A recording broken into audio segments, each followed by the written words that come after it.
নমস্কার। কবিতা নিজেকে হারায়। ওই যে সাগর পাড়ের মানবজন কিভাবে কাটায় দিন, তারা কি বা ভাবে সারাক্ষণ।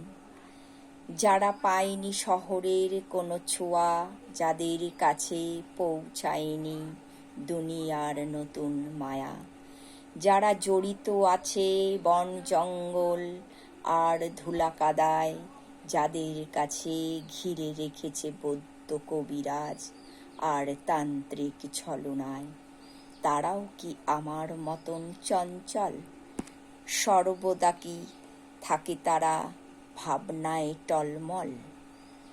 নাকি তারা মোটে ভাবতেও পারে কি করি, কোথা যাই, কোন কখনে গিয়ে নিজেকে হারাই? সবার থেকে দূরে নিজেকে হারাই নিয়ে যে গাছ গাছালি পাখ পাখালি জলে জীবেরা করে কোলাহল, যেখানে পাহাড় জলের ঝর্ণা, ছোট্ট সোনার খেলনা, হরিণ শিয়াল আর বাদরের দল, যেখানে ঈর্ষা অভিশাপ দিয়ে নেই মন ভাঙা ভাঙি, মায়ে ঝিয়ে নেই কোনো কানাকানি। নমস্কার।